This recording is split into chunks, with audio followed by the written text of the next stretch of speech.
Assalamualaikum warahmatullahi wabarakatuh. Tapi pun kembali lagi kita bahas di bab 2 sistem koordinasi, reproduksi, dan homeostasis manusia materi IPA kelas 9 di kurikulum Merdeka. Kita lanjutkan video sebelumnya. Yaitu indera penglihat atau mata, indera pembau atau hidung, indera pengecap atau lidah, indera pendengar atau telinga, dan indera peraba atau kulit.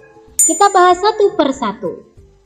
Yang pertama, struktur mata. Struktur mata memungkinkan kita untuk membatasi atau memaksimalkan jumlah cahaya yang masuk, memfokuskan cahaya, dan membentuk gambar, kemudian mengirimkan gambar ke otak. Struktur bola mata tersusun atas 3 lapisan, yaitu sklera, koroid, dan retina.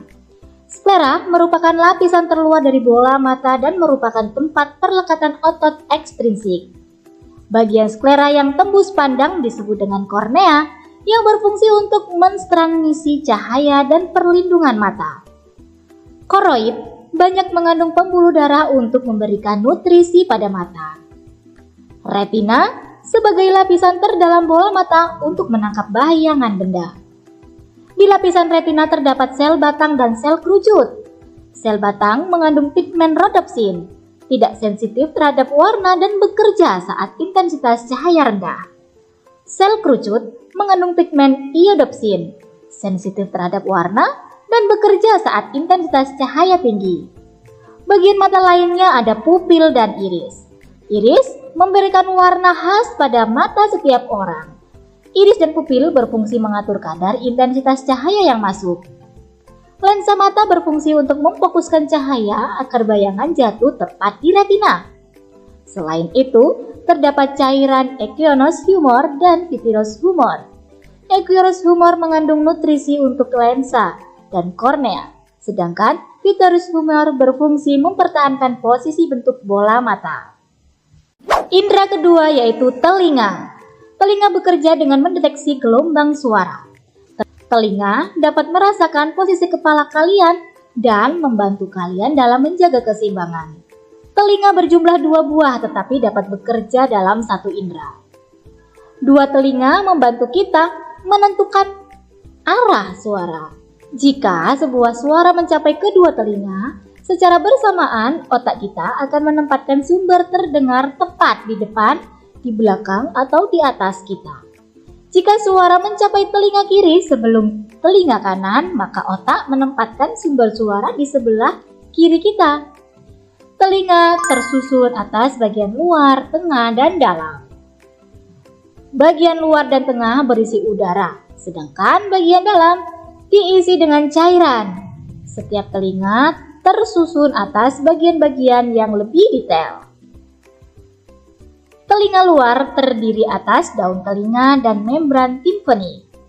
Daun telinga berfungsi menangkap gelombang bunyi, sedangkan membran timpani berfungsi untuk memperkuat getaran gelombang bunyi secara mekanis. Telinga tengah terdiri atas saluran eustachius dan tulang pendengaran. Saluran eustachius berperan dalam menyeimbangkan tekanan udara pada kedua sisi membran timpani. Sedangkan tulang pendengaran berperan dalam meneruskan getaran gelombang bunyi. Tulang pendengaran ada 3 macam, yaitu ada meleus atau martil, incus atau landasan, dan stapes atau semburgi.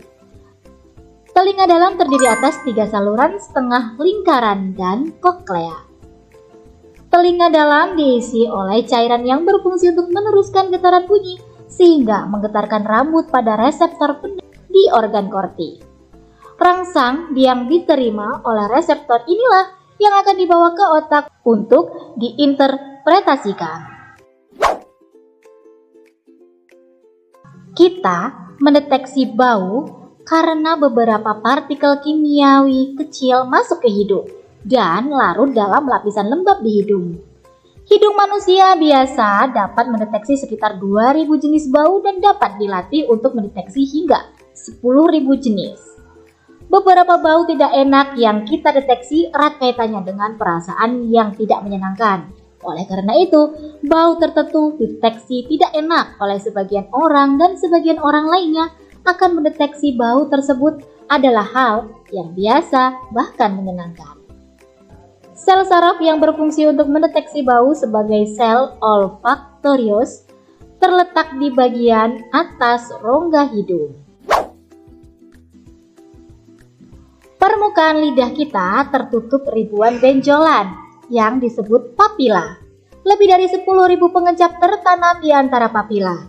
Manusia dapat mendeteksi 5 sensasi rasa utama, yaitu manis, asam, pahit, dan umami. Umami adalah rasa gurih dari glutamat yang ditemukan di daging olahan, keju, dan mononatrium glutamat, umumnya dikenal sebagai MSG. Setiap sensasi rasa primer memiliki jenis selera sendiri yang mendeteksinya. Air liur di mulut kita harus terlebih dahulu melarutkan sampel makanan sehingga indera perasa dapat mendeteksi dan mengirimkannya ke otak untuk diinterpretasikan. Beberapa rasa akan diinterpretasikan menyenangkan atau tidak menyenangkan tergantung dari pengalaman setiap orang. Meskipun beberapa area pada lidah dapat mendeteksi semua rasa, namun area tertentu lebih sensitif terhadap rasa tertentu. Kulit mungkin tidak terlihat seperti organ lainnya seperti jantung atau ginjal. Kulit berisi jutaan ujung saraf yang mengirim informasi tentang sentuhan, nyeri, tekanan, dan suhu ke otak. Pada manusia, reseptor sentuhan lebih banyak terkonsentrasi di wajah, lidah, bibir, ujung jari, dan jari kaki. Rambut tubuh juga berperan penting dalam kehidupan kita untuk merasakan sentuhan. Sejumlah besar reseptor ditemukan di kulit, di dasar folikel rambut. Lapisan kulit terluar tersusun atas sel mati. Kulit memiliki reseptor saraf berbeda yang terletak di kedalaman yang bervariasi.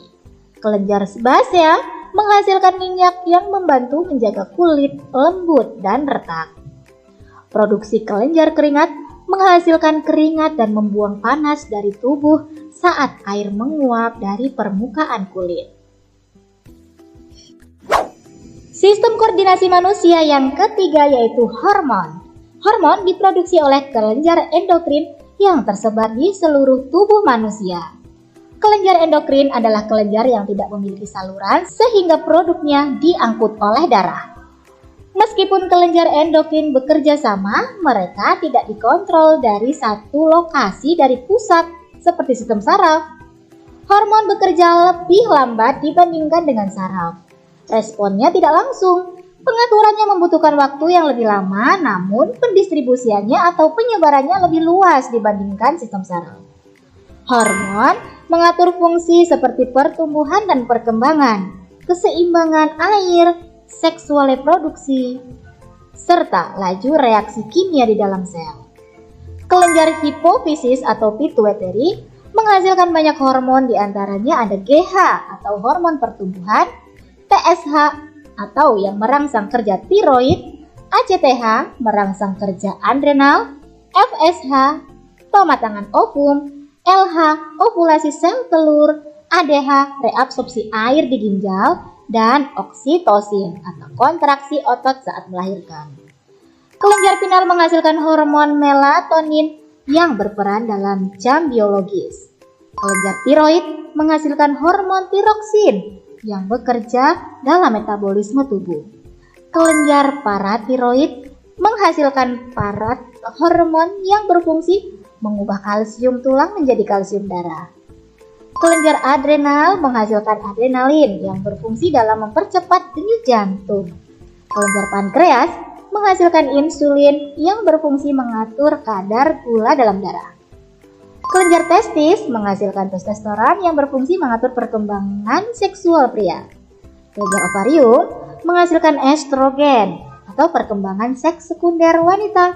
Dan progesteron menjaga ketebalan rahim.